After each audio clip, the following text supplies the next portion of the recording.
강남 한복판 63층 동아건설 본사 건물은 마치 현대의 성곽처럼 위용을 자랑하고 있었습니다. 햇빛을 받아 반짝이는 유리벽은 마치 견고한 갑옷처럼 빛났고 건물 꼭대기에서는 서울 전체가 발 아래 펼쳐져 있었습니다. 이 현대의 성에서 남동준 부회장은 매일 아침 도시를 내려다보며 하루를 시작했습니다. 부회장님, 오늘 일정 확인해 드릴게요. 박주연 비서가 태블릿을 들고 들어왔습니다. 까만 구두 소리가 대리석 바닥을 울렸습니다. 오전 10시 뉴타운 르네상스 프로젝트 발표회 11시 30분. 해외 투자자 미팅. 오후 2시 이사회 회의예요. 동주는 고개를 끄덕이며 잠시 생각에 잠겼습니다. 창밖으로 보이는 도시는 마치 거대한 레고 블록처럼 보였습니다. 그의 손끝 하나로 저 블록들은 모두 재배치될 것이었습니다. 뉴타운 르네상스 프로젝트, 그의 야심작이자 동아건설의 미래가 걸린 사업이었습니다. 회의실은 긴장감으로 가득했습니다. 임원들의 시선이 스크린 위 프레젠테이션 자료에 꽂혔습니다. 동주는 천천히 자리에서 일어났습니다. 기존 재개발 방식의 한계는 명확합니다. 우리는 새로운 패러다임이 필요합니다. 그의 목소리에는 어떤 반박도 허용하지 않는 단단함이 있었습니다. 임원들은 그저 고개를 끄덕일 뿐이었습니다. 동아건설에서 남동준의 말은 곧 법이나 다름없었습니다. 하지만 부회장님, 안전관리 비용이 너무 과다하게 책정된 것 같은데요. 재무팀장이 조심스럽게 의견을 냈습니다. 동준의 차가운 시선이 그를 향했습니다. 과다하다고요? 인간의 생명을 비용으로 환산할 수 있다고 생각하시나요? 회의실이 얼어붙었습니다. 재무팀장은 고개를 숙였습니다.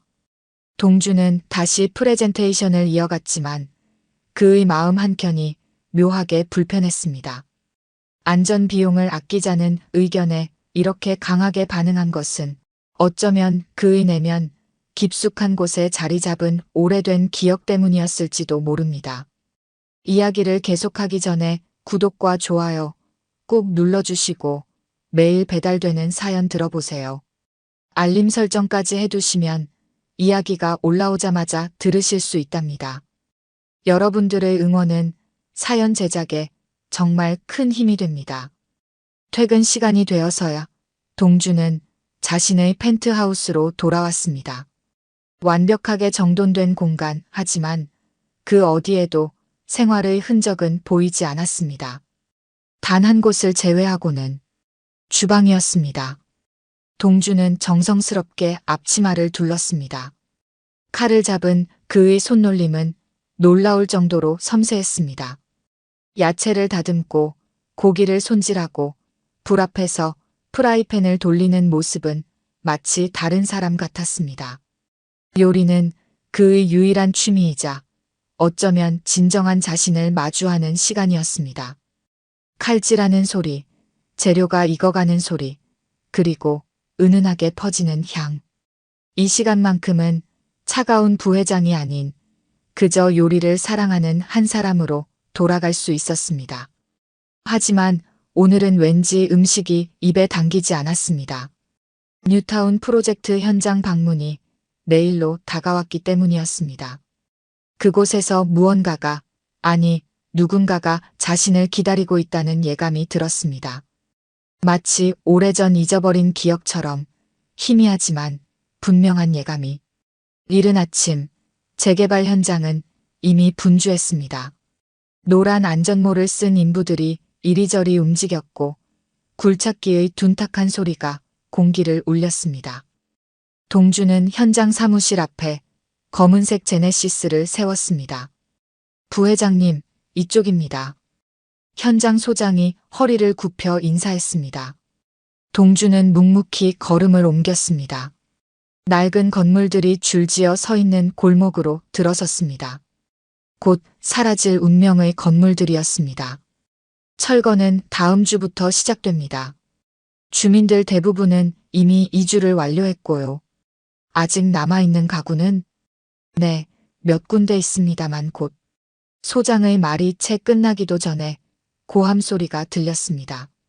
골목 끝 허름한 건물 앞이었습니다. 보상팀 직원 몇 명이 한 노인과 실랑이를 벌이고 있었습니다. 여기가 제 집이라고요. 내 평생 일군 식당입니다. 그냥 떠날 순 없어요. 노인의 목소리가 떨렸습니다. 나이 60은 훌쩍 넘어 보이는 그는 낡은 앞치마를 두르고 있었습니다. 식당 문 앞에는 행복식당이라는 간판이 비스듬히 걸려 있었습니다. 김 사장님, 이제 그만 나가시죠. 보상금도 나왔으니 돈의 문제가 아닙니다. 노인은 식당 문을 붙잡은 채 고집을 부렸습니다. 동주는 그대로 지나치려 했습니다. 이런 일은 늘 있는 일이었고 보상팀에서 알아서 처리할 문제였습니다. 그때였습니다. 노인의 손에서 무언가가 떨어졌습니다. 오래된 요리책이었습니다. 책이 바닥에 떨어지며 펼쳐졌고 그 사이로 바랜 사진 한 장이 날려나왔습니다. 동준의 발치에 떨어진 그 사진 속에는 젊은 시절의 노인이 있었습니다. 하얀 조리복을 입고 환하게 웃고 있었습니다. 순간 동준의 발걸음이 멈췄습니다. 그 모습이 너무나 익숙했기 때문입니다. 기억 속에서 희미해진 얼굴이 마치 오래된 필름이 현상되듯 선명하게 떠올랐습니다. 원장님, 동준의 입에서 나지막한 목소리가 새어나왔습니다. 노인도 그제야 동준을 자세히 바라보았습니다. 그의 눈이 커졌습니다. 내가 동준이구나. 시간이 멈춘 듯 했습니다. 현장의 소음도 주변의 시선도 모두 사라진 것 같았습니다. 동준의 머릿속에 기억이 홍수처럼 밀려왔습니다. 20살 그가 마지막으로 고아원을 떠나던 날의 기억이었습니다. 이제 가봐야 할 것 같습니다. 그래, 잘 가거라. 너는 할 수 있어. 감사합니다. 요리 계속 배우고 싶었는데 언젠가 다시 만나면 그때 가르쳐 주마. 마지막 인사를 나누고 돌아선 그날 동주는 다시는 뒤를 돌아보지 않았습니다. 성공하기 위해서는 과거의 모든 것을 지워야 한다고 믿었습니다. 고아라는 꼬리표가 그의 발목을 잡을까 두려웠습니다. 부회장님, 박주연의 목소리에 동주는 정신을 차렸습니다. 그새 소란이 커져 비서실에서도 연락이 온 모양이었습니다. 이분은 예전 제가 있던 별빛 고아원 원장님이십니다. 동준의 목소리는 흔들렸습니다. 주변의 공기가 달라졌습니다. 차가운 부회장의 목소리가 아니었습니다. 철거는 보류합니다. 이 구역은 다시 검토가 필요해 보이네요. 동준은 등을 돌렸습니다. 그의 뒷모습이 흔들렸습니다. 노인은 그런 동준을 바라보며 작게 중얼거렸습니다. 아직도 그때처럼 도망치는구나. 동준의 발걸음이 잠시 멈칫했습니다. 하지만 그는 돌아보지 않았습니다. 다만 그의 주먹이 꽉 쥐어졌을 뿐이었습니다. 차에 오르며 동준은 박주연에게 말했습니다. 오후 일정은 모두 취소해 주세요. 집으로 돌아온 동준은 곧장 주방으로 향했습니다. 요리는 언제나 그를 진정시켰습니다. 하지만 오늘은 달랐습니다. 칼을 잡은 손이 자꾸 떨렸습니다. 원장님의 말이 계속 귓가에 맴돌았습니다. 그렇게 밤은 깊어갔습니다. 도시의 불빛이 하나둘 꺼져가는 동안 63층 펜트하우스의 주방에서는 여전히 불빛이 새어나왔습니다. 그리고 그 불빛 아래서 한 남자가 끊임없이 무언가를 만들고 있었습니다. 마치 오래전 잃어버린 무언가를 찾기라도 하듯이. 다음 날 아침 동준의 책상 위에는 두꺼운 서류 뭉치가 놓여 있었습니다. 박주연이 준비한 자료였습니다. 김철수 원장님에 대해 조사해봤습니다. 30년간 별빛 고아원에서 원장으로 일하시다가 5년 전 은퇴하셨고 그 후로 저 동네에서 작은 식당을 운영해 오셨더군요. 동주는 묵묵히 서류를 넘겼습니다. 마지막 장에는 낡은 신문 기사가 있었습니다. 별빛 고아원 폐원, 재개발 사업으로 35년 역사 마감. 기사 속 사진에는 원장님이 쓸쓸히 고아원을 바라보는 모습이 담겨 있었습니다. 원장님 댁에도 다녀왔습니다. 이걸 전해달라고 하셨어요. 박주연이 내민 것은 낡은 앨범이었습니다. 동주는 천천히 앨범을 펼쳤습니다. 첫 장부터 그의 가슴이 멎는 것 같았습니다. 어린 시절 동준의 사진이었습니다. 주방에서 원장님과 함께 찍은 사진들이 가득했습니다. 식재료를 다듬는 법을 배우는 모습, 처음으로 만든 요리를 자랑스럽게 들고 있는 모습, 다른 아이들과 함께 식사하는 모습.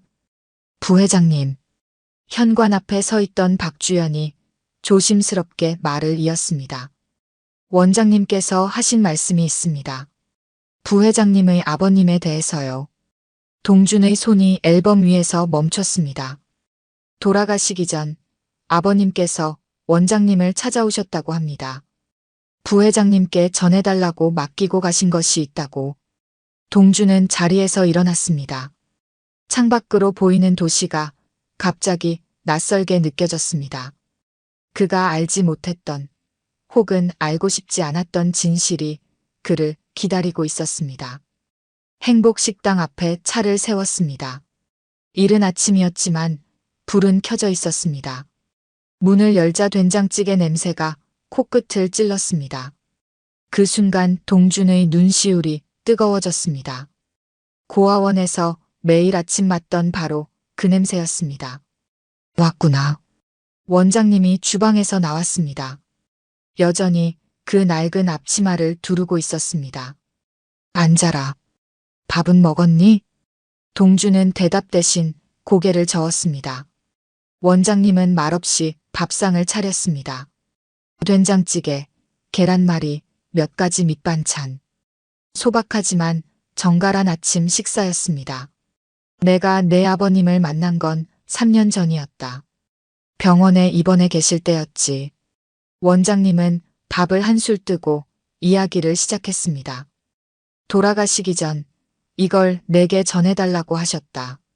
원장님이 안쪽 방에서 낡은 가죽 서류 가방을 꺼내왔습니다.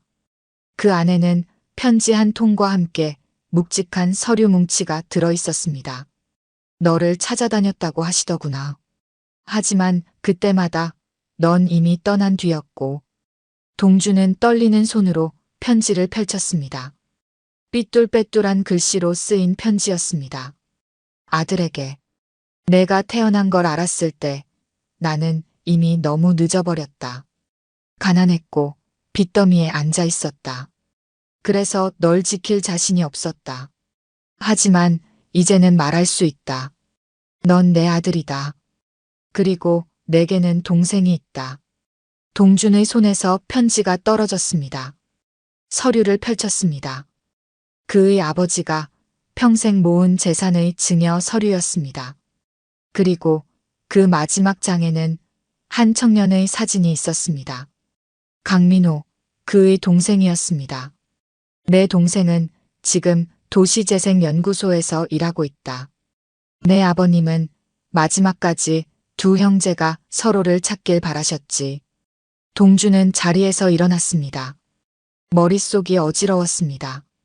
그가 쌓아온 모든 것이, 그가 믿어온 모든 진실이 흔들리고 있었습니다. 밥은 먹고 가거라.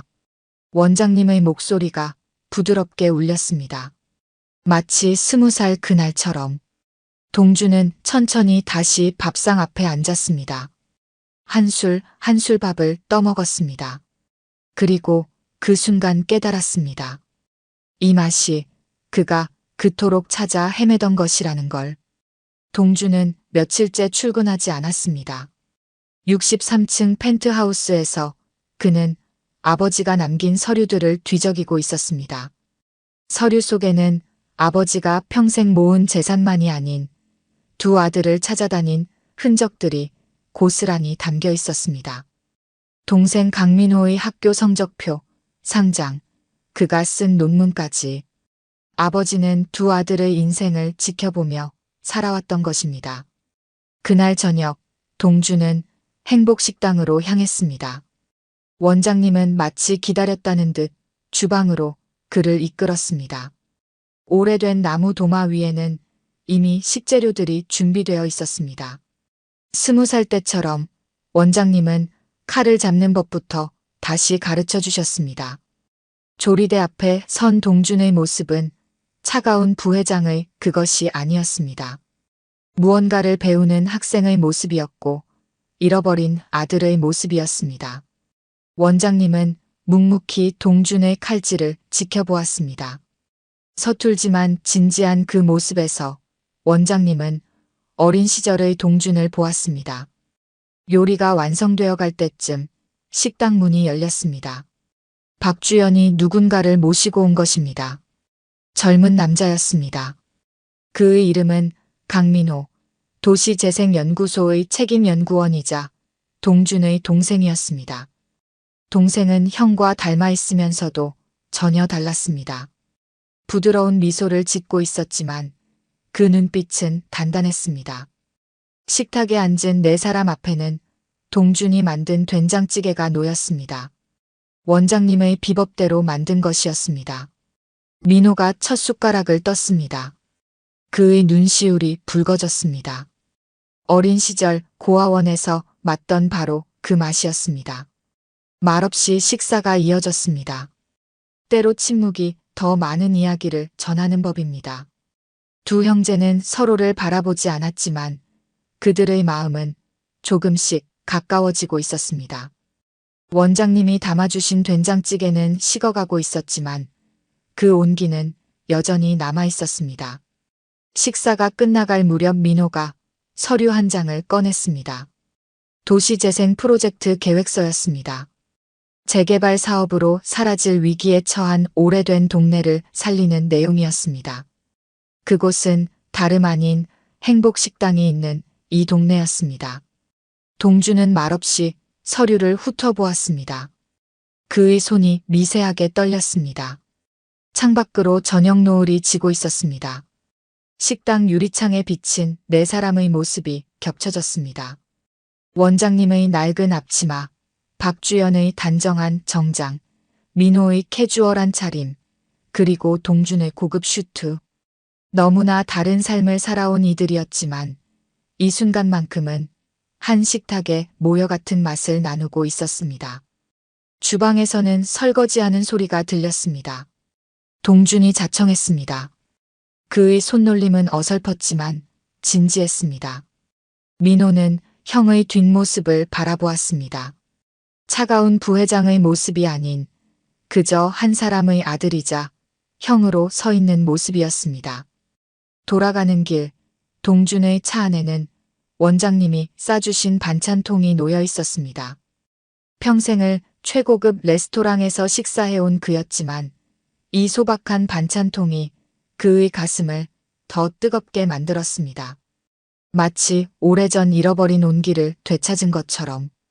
아침 햇살이 동학건설 본사 건물을 비추던 그때 이사회는 이미 혼란에 빠져 있었습니다.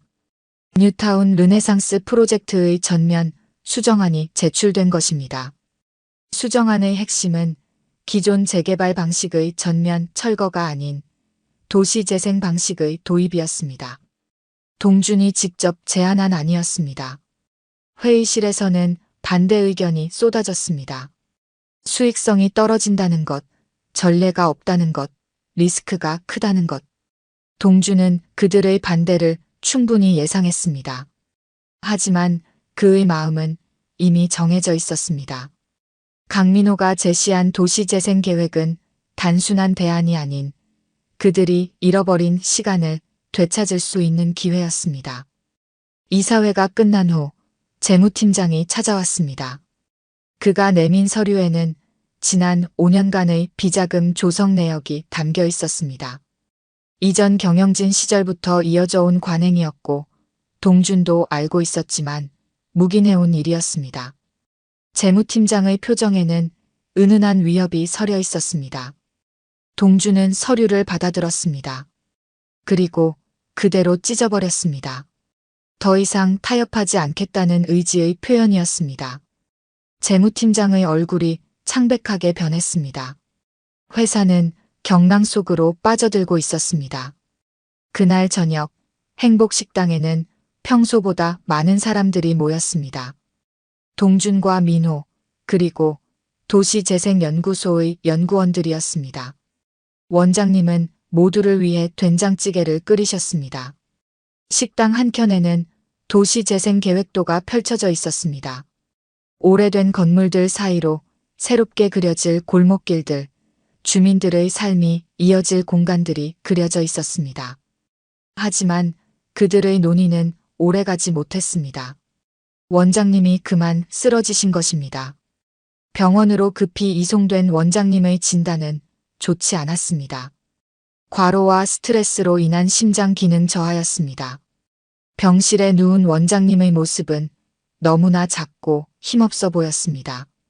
두 형제는 병실 밖에서 마주섰습니다. 서로 다른 길을 걸어왔지만 이제는 같은 자리에 서 있었습니다. 민호가 먼저 입을 열었습니다.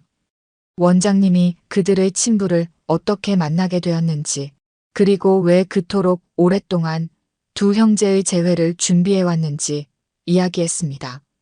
원장님의 병실에는 낡은 가방이 하나 놓여 있었습니다. 그 안에는 두 형제의 어린 시절 사진들이 가득했습니다.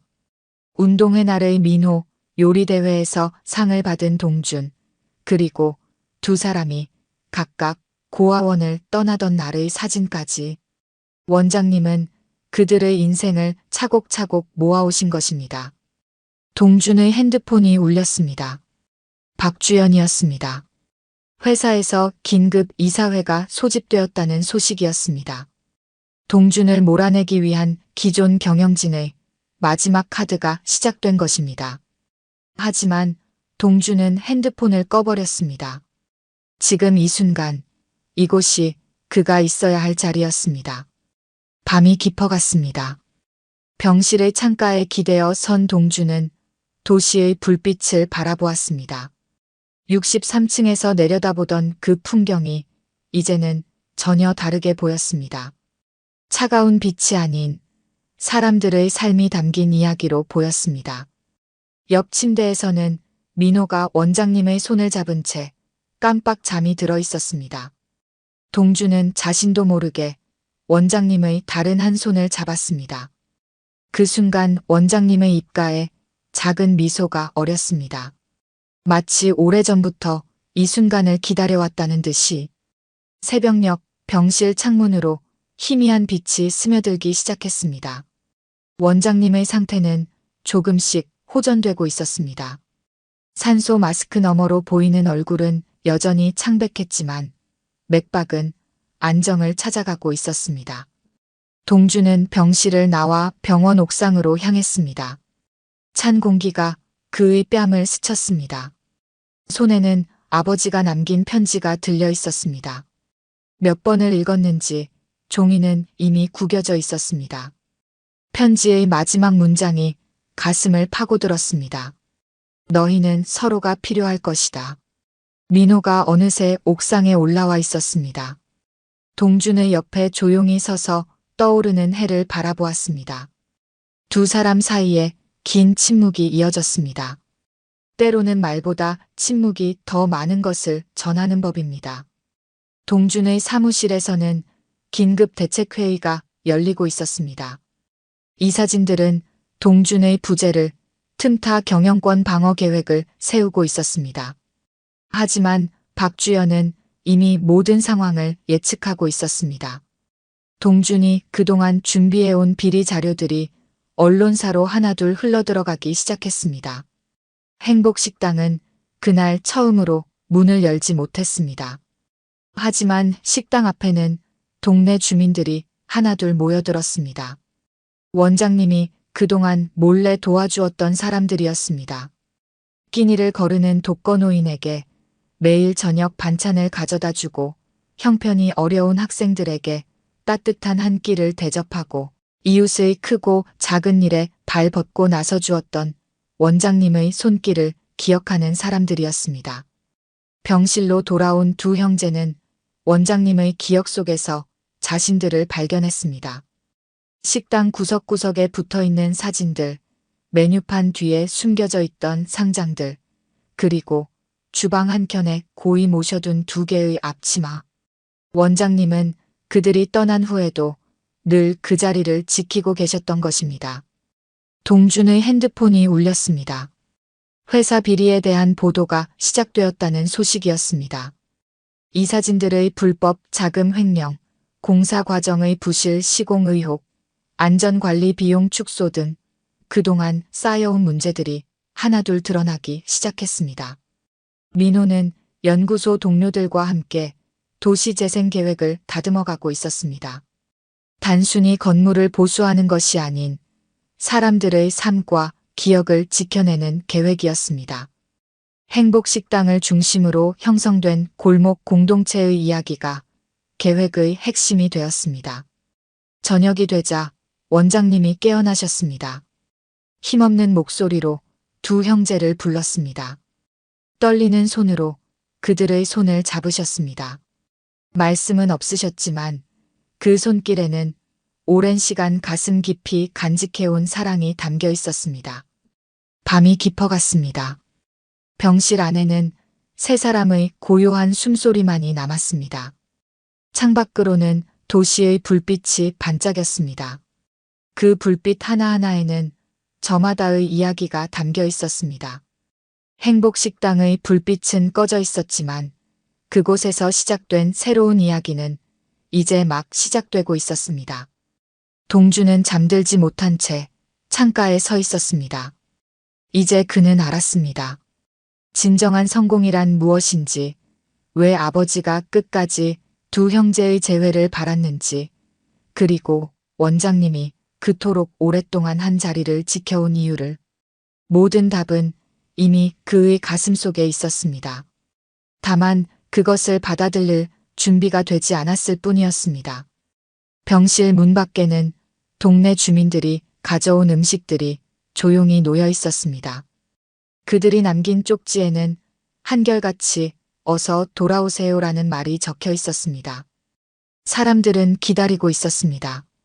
행복식당의 불빛이 다시 켜지기를, 원장님의 된장찌개 향이 다시 골목을 채우기를.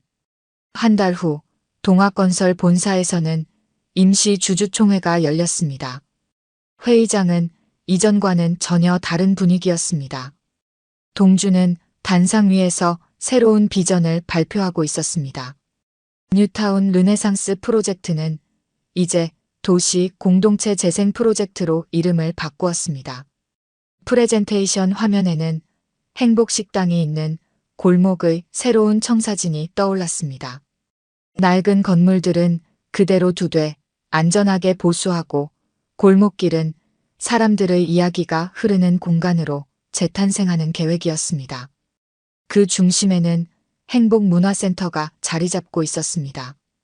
주주들의 표정은 처음에는 의심스러웠습니다. 하지만 동준이 제시한 새로운 수익 모델에 관심을 보이기 시작했습니다. 도시재생 과정에서 발생하는 지역 상권의 활성화, 문화공간 운영 수익, 그리고 정부의 도시재생 지원 사업 참여 등 지속 가능한 발전 방향이 제시되었습니다. 발표가 끝난 후 회의장 밖에서는 민호가 기다리고 있었습니다. 연구소에서 준비한 주민 설문 결과를 들고 왔습니다. 놀랍게도 80% 이상의 주민들이 새로운 계획에 찬성했습니다. 그들은 자신들의 삶의 터전이 송두리째 사라지는 것보다 기존의 공동체를 유지하면서 발전하는 방향을 선택한 것입니다. 원장님은 이제 퇴원을 앞두고 있었습니다. 병실에서도 틈틈이 두 형제와 함께 새로운 식당 계획을 세웠습니다. 행복문화센터의 1층에 들어설 새로운 식당은 단순한 음식점이 아닌 지역 주민들의 모임 공간이자 청년 요리사들의 교육장이 될 것이었습니다. 동준의 책상 위에는 이제 새로운 서류들이 쌓여갔습니다. 비리 조사 결과로 물러난 이사진들의 자리는 도시재생 전문가들로 채워졌습니다. 박주연은 이제 홍보실장이 되어 회사의 새로운 이미지를 만들어가고 있었습니다. 저녁이면 행복식당 자리에서 공사가 한창이었습니다. 동준과 민호는 직접 현장을 감독했습니다. 주민들은 호기심 어린 눈으로 공사 현장을 바라보았습니다. 오래된 간판은 조심스럽게 떼어져 보관되었습니다. 새 건물이 들어서도 이 간판은 그대로 유지될 것입니다. 원장님의 레시피는 이제 젊은 요리사들에게 전수되고 있었습니다. 된장찌개의 비법, 매일 아침 채소를 다듬는 순서, 음식을 담는 그릇의 온도까지 모든 과정에는 사람을 향한 따뜻한 마음이 담겨 있었습니다. 회사로 돌아온 동준의 집무실도 달라졌습니다. 차가운 대리석 벽면 대신 따뜻한 원목 패널이 들어섰고 한쪽 벽에는 행복식당에서 가져온 사진들이 걸렸습니다. 응접실은 이제 작은 주방으로 바뀌었습니다. 중요한 미팅은 이곳에서 직접 만든 음식을 나누며 진행되었습니다. 새로운 프로젝트의 소식은 서서히 퍼져나갔습니다. 다른 건설사들도 관심을 보이기 시작했습니다. 언론에서는 도시재생의 새로운 모델이라며 호평했습니다. 하지만 동준에게 가장 큰 보상은 달라진 시선이었습니다. 차가운 성공 신화의 주인공이 아닌 따뜻한 변화를 이끄는 리더로 바라보는 시선이었습니다. 밤이 깊어 사무실을 나서는 동준의 발걸음이 한결 가벼워졌습니다.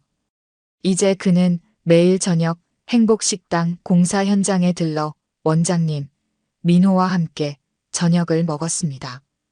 아직은 간이 식탁에서 도시락을 나누는 소박한 식사였지만 그 어떤 고급 만찬보다 맛있었습니다. 63층에서 내려다보는 도시의 풍경도 달라져 있었습니다.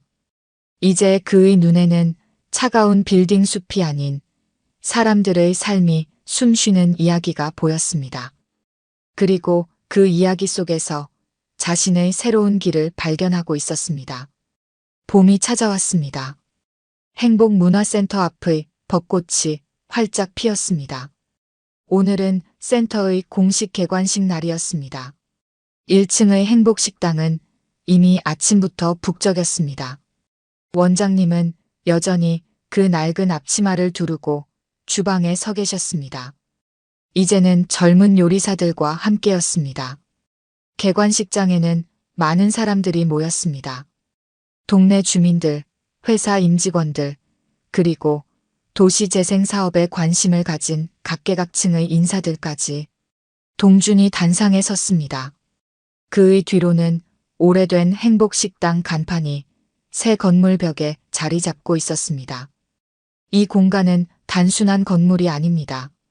우리의 삶과 추억, 그리고 미래가 공존하는 곳입니다. 동준의 발표가 이어지는 동안 민호는 조용히 자료를 정리하고 있었습니다. 도시재생연구소는 이제 문화센터 3층으로 이전했습니다. 주민들과 함께 지역의 새로운 이야기를 만들어가는 공간이 되었습니다. 2층에는 작은 도서관과 공방이 들어섰습니다. 주민들이 직접 운영하는 공간이었습니다. 할머니들의 뜨개질 모임, 청년들의 창업 준비 모임, 아이들의 독서 모임까지 매일 다양한 이야기가 피어나는 곳이 되었습니다. 행복식당은 이제 단순한 식당이 아니었습니다. 옛 맛을 그대로 간직한 메뉴들 속에 새로운 요리들이 더해졌습니다. 원장님의 된장찌개는 여전히 시그니처 메뉴였습니다. 주방에서는 요리를 배우는 청년들의 활기찬 모습이 보였습니다. 박주연은 이제 동준의 오른팔이 되어 있었습니다. 회사는 도시재생 전문 기업으로 새롭게 자리매김했습니다. 다른 지역에서도 비슷한 프로젝트 제안이 이어졌습니다. 차가운 재개발이 아닌 사람의 온기를 담은 도시재생의 바람이 불기 시작한 것입니다. 저녁이 되자 문화센터는 더욱 활기를 띠었습니다. 퇴근한 주민들이 하나둘 모여들었습니다. 오늘은 특별한 날이었습니다. 원장님의 요리 교실이 열리는 날이었습니다. 동준과 민호도 앞치마를 둘렀습니다. 형제는 이제 매주 한 번씩 이 수업에 참여했습니다. 오늘은 우리 집 된장찌개를 함께 만들어 보겠습니다. 원장님의 목소리가 부드럽게 울렸습니다. 우리 집이라는 말에 동준과 민호의 눈시울이 붉어졌습니다. 그들에게는 처음으로 진정한 의미의 집이란 단어를 듣는 순간이었습니다. 요리가 완성되어 갈 때쯤 문화센터 옥상에서는 주민들의 작은 음악회가 열렸습니다. 통유리창 너머로 악기 소리가 들려왔습니다. 옥상 정원에는 동준이 직접 가꾼 허브들이 자라고 있었습니다. 이제는 요리에 쓰일 식재료들도 이곳에서 재배되었습니다. 밤이 깊어갔습니다. 문화센터의 불빛이 하나둘 꺼져갔지만 행복식당의 불빛만은 여전히 밝았습니다. 동준, 민호, 그리고 원장님은 오늘도 마지막 식사를 함께 했습니다. 된장찌개 한 그릇에는 그들이 함께 걸어온 시간이 담겨 있었습니다. 창밖으로 도시의 불빛이 반짝였습니다. 63층에서 보던 그 풍경은 이제 완전히 다른 의미로 다가왔습니다. 차가운 성공의 상징이 아닌 사람들의 삶과 이야기가 숨쉬는 따뜻한 풍경이었습니다. 우리 집에서 밥 한번 먹자. 이제 그 말에는 특별한 의미가 담겨 있었습니다. 단순한 식사 초대가 아닌 서로의 삶을 나누자는 초대였습니다. 동주는 이제 알았습니다.